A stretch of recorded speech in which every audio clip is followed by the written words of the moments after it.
Good morning everyone. অনেক দিন পর আবার ঠান্ডা পড়েছে, তাই স্নান করে চা নিয়ে ছাদে চলে গেছিলাম, কারণ ছাদ ঢালাই হবে, তার জন্য সব বন্দোবস্ত হয়ে গেছে।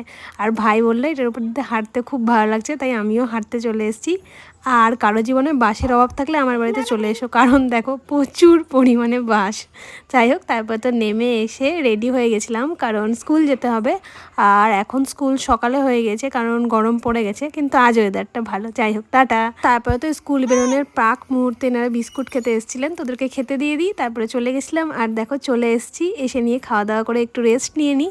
আর উঠেই ছোলা আর চা খেতে বসেছিলাম, তারপর তো ছবি আঁকছিলাম। আর আজকে ভাই মালদা গেছিলো, তো দেখো আমার জন্য পিৎজা এনেছে। মানে এই একটা জিনিস পেলে আমি এতটা খুশি হই, মুখ চোখ দেখেই বুঝতে পারছো। তো আয়েস করে খেয়ে দিয়ে ছবিটা দেখো পুরোপুরি কমপ্লিট করে নিই। তারপরে তো ডিনারে এই কিন্ডার জয়টা খেয়ে নিই, কারণ বিকেলবেলা পিৎজা খাওয়ার পর আর কিছু খেতে ইচ্ছে করছিল না। তো এই তো ছিল আজকের মতো কাহিনী, টাটা।